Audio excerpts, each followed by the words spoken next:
In a single chilling night, over 1,000 insurgents were eliminated without warning.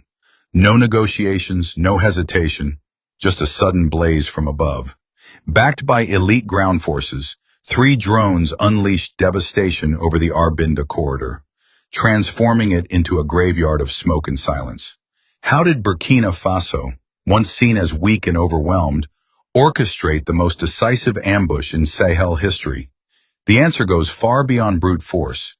Long before the drones ascended or the Cobra units moved in, the war had already begun. An invisible war, one fought in whispers and shadows. Not the kind splashed across global news, but a war where intelligence outpaces ammunition and secrets shape the battlefield. It started months earlier. After tightening his hold on power, Captain Ibrahim Traoré made his stance unmistakable. Burkina Faso would rely on no foreign saviors. He expelled foreign military outposts and rejected conditional international aid. What he needed wasn't funding or foreign speeches. He needed intelligence. In a land where insurgents blend in as neighbors and attacks come without warning, information became the most lethal asset. Traoré turned to the very people long ignored, not generals or think tanks, but everyday villagers. Farmers, refugees, wounded survivors, those who had seen terror grow outside their windows. This was the birth of what is now called the Whisper War. Across the northern regions, civilian informant networks were revived and expanded, not made of trained spies, but of shepherds who tracked unfamiliar trails, women who noticed irregular motorbike movements, and children alert to strange dialects and behaviors.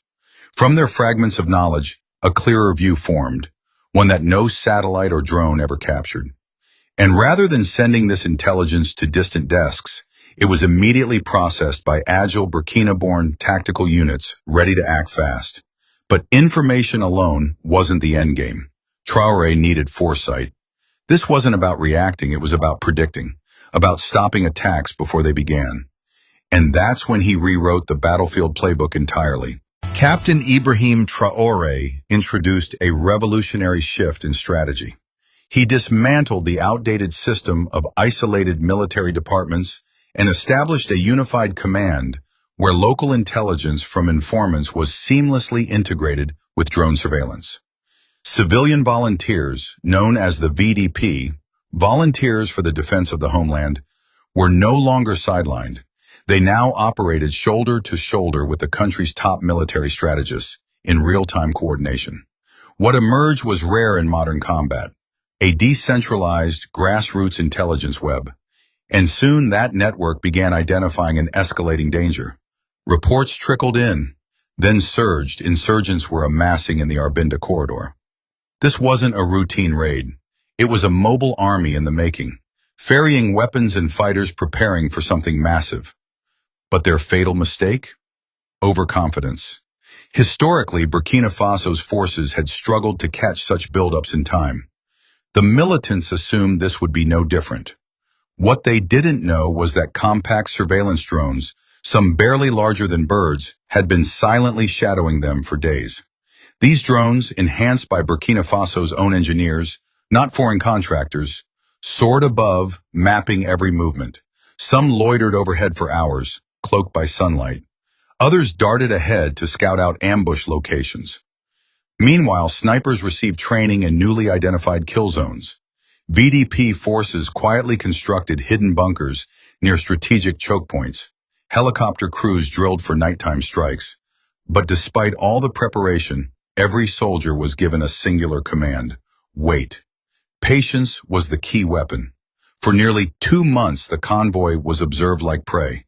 The goal wasn't just to hit, it was to obliterate. And when the insurgents finally reached the final leg of the Arbinda Corridor, the trap was already sealed. What seemed to them like familiar territory was, in truth, a meticulously laid ambush. Foreign analysts missed it. The militants didn't see it coming. But to Burkina Faso's forces, this was no surprise. It was the climax of a silent buildup, where intelligence was the explosive and Traoré was holding the match. Now we move into the storm itself, how the sky lit up with drones, and how the ambush detonated like rolling thunder. Because once the convoy entered that corridor, they weren't just traveling through Burkina Faso. They were driving into a lethal war map, calibrated to perfection. The terrain beneath the insurgents' feet wasn't just land. It was a trap meticulously mapped down to every bush, tree line, and curve in the road. This wasn't coincidence. It was architecture. Every inch of the corridor had been studied for visibility and vulnerability. Even potential escape routes had been neutralized long before the convoy approached. Then, without a whisper, the first strike fell from the sky. A silent drone, circling high like a predator, released a guided missile that sliced through the lead vehicle, an armored pickup packed with heavy arms. It wasn't just a blow, it was a calculated decapitation. With their frontline command vehicle annihilated, confusion exploded through the convoy. Engines braked, vehicles spun in panic, some tried to flee, but that confusion was by design. Seconds later, another drone struck the final truck at the rear, trapping the entire force in a narrow stretch of death. Then came the real strike, not from the sky alone, but from a seamless, multi-pronged assault. 3 drones circled like hawks, weaving and diving in a silent dance, not just bombing targets, but steering the militants toward ambush points. They weren't being attacked, they were being corralled. On the ground, Cobra commandos lay hidden at key choke points, silently observing. They didn't move. Not yet. Then a signal. The 3rd drone turned off its lights and hovered in place above the heart of the convoy. That was it. From the shadows, snipers opened fire with surgical precision, eliminating field commanders, communication officers, and scouts in seconds. Every shot was planned. Every face had been identified through weeks of drone footage. With leadership shattered, the ambush exploded in full force. Cobra units stormed from the north, while Burkina Faso's BR forces slammed in from the east, pinching the convoy in a crushing vice. Helicopters thundered in, machine guns blazing, lighting the night with tracer rounds and flares. But this wasn't just an ambush. It was psychological warfare. Every burst of fire, every flash of light was designed to paralyze and disorient, making the insurgents feel like prey. Then came the final and most unexpected force, the VDP, the civilian volunteers. These weren't trained soldiers. They were once farmers, welders, merchants. But on this night, they fought like veterans, fierce, fearless, and flawlessly coordinated. Even the elite units beside them were left in awe, lost everything, families, homes, futures to the insurgency. Their fury wasn't aimless, it had focus. And under Ibrahim Traoré's reform military doctrine, they were no longer backup support, they led the charge. When insurgents tried to scatter into the wilderness, they met another deadly surprise, escape routes rigged with tripwires and anti-personnel traps. There would be no retreat. For 6 hours, the operation unfolded, not as a battle but a clinical dismantling, precise, relentless. By sunrise, smoke cloaked the Arbinda Corridor, thick and heavy like the final breath of something long overdue. Over 1,000 insurgents lay dead. Dozens more, bloodied and broken, crawled into custody, alive but destined to offer valuable intelligence. Not a single civilian was harmed. Not one village fell. Yet what resonated most wasn't the aftermath of war, but the dignity of restraint. There was no celebration, no pillaging, no chest beating. Burkina Faso's forces withdrew with discipline, their drones now circling not to attack, but to confirm the mission's success. When the operation's code word crackled over radios, the victory didn't unfold on news screens. It rippled through whispers, video clips, and cell phone calls. The nation heard about it from the people, not from press rooms. It was more than a military win. It was a cultural moment. An old era had ended, buried in the dirt of Arbinda. And in its place, something new emerged. But what empowered this transformation? What turned Burkina Faso's drones from overlooked gadgets into strategic weapons of war? Let's explore that next. Be sure to like, share, and subscribe to follow more powerful stories of Black history, identity, and resilience. Because the moment the dust cleared on the Arbinda Corridor, it became clear. The mastermind of this operation wasn't just stationed on the battlefield, it was the sky. The 3 drones weren't just tools, they were the front line of a technological revolution. And they weren't purchased on a whim. Long before this battle, Captain Ibrahim Traoré understood what few in the region grasped. Modern war isn't fought with tanks and columns. It's waged in the shadows, against enemies who vanish into the crowd and strike without warning. What made this transformation even more astonishing was the speed at which it unfolded. Within just a few months of Traoré launching his drone initiative, Burkina Faso's armed forces were operating with what defense experts call fourth-generation coordination, a level of military integration where intelligence, air power, and ground operations function in real time as one cohesive force.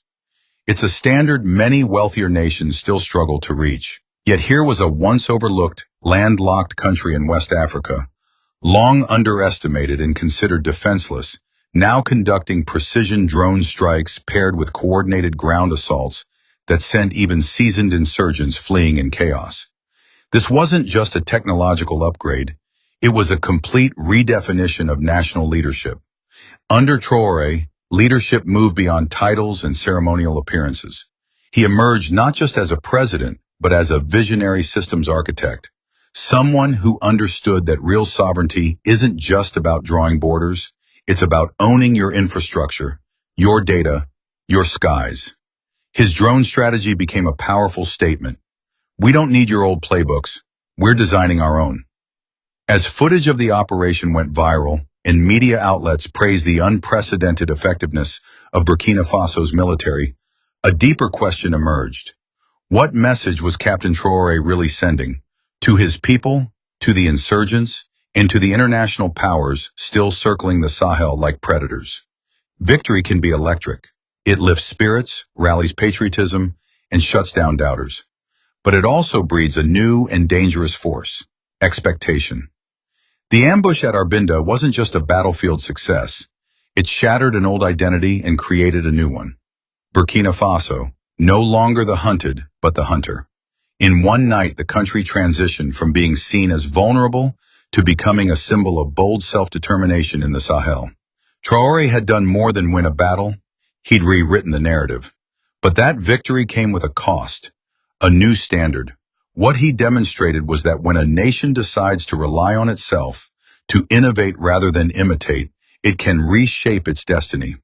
And now that the people have seen what's possible, anything less will no longer be accepted. This is the double-edged sword of triumph. Now, every future militant attack or intelligence failure won't be met with patience, but with criticism. Why wasn't it stopped? Where there was once doubt, now there will be demands. And that's the real test, not just winning battles, but sustaining the success. Because operations of this scale are expensive, not just financially, but strategically. Drones must be maintained, upgraded, and fueled. Surveillance has to run day and night. Informants need security. Soldiers must be supported, rotated, retrained, and reminded that their sacrifices matter beyond the battlefield. And above all, the system must hold, not for one mission, but for every day. This kind of high-tech warfare can't be sustained by adrenaline and patriotism alone. No matter how committed the fighters are, they're still human. And the psychological strain of constant vigilance, operating in a war defined by speed, drones, and endless pressure, takes a toll. Even the bravest volunteers eventually face exhaustion, and in a conflict where even a moment of fatigue or a missed signal can flip the advantage, that's dangerous. Meanwhile, the insurgents are not wiped out, just wounded, and that makes them unpredictable. Operations like the Arbinda ambush don't end a war. They often push enemies to evolve, breaking into smaller, harder-to-track groups, relocating into deeper terrain, or even slipping across borders. This could force Burkina Faso into complex standoffs with neighboring countries, many of which don't have the same military readiness or resolve. Traoré's bold leadership thrives on action and momentum, but national sovereignty demands more than daring. It requires institutions, infrastructure, and everyday stability. The same citizens who now cheer drone strikes and military victories also need clean water, jobs, education, and justice. Security without prosperity quickly becomes hollow. And to his credit, Traoré seems to understand this. He's begun to fuse military efforts with local development, deploying troops to build roads, plant crops, and help markets recover. It's a promising start. But transitioning from emergency defense to sustainable governance is a hard journey, littered with both political landmines and literal ones. The global reaction has been just as complex. Yes, the world noticed Burkina Faso's stunning military success, but not everyone is cheering. Some are watching with suspicion.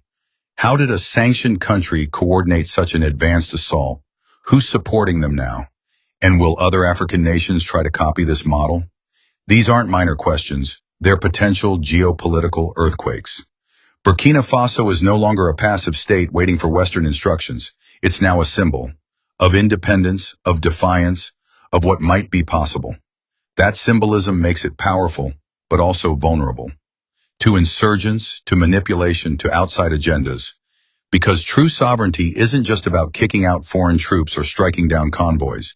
It's about building a state that survives success, one that doesn't collapse in peacetime, lose direction in stability, or forget the people it serves. The corridor has been cleared, the enemy scattered, but the hardest war is only beginning. That war is for endurance, for legitimacy, for a future where Burkina Faso is not only liberated, but unshakable. And this time the battlefield is internal. What do you think? Is it time for more African nations to follow Traoré's lead? Could they pull it off? Let us know in the comments. Want more videos that explore the hidden stories of Black culture, civilization, and history? Subscribe to the channel.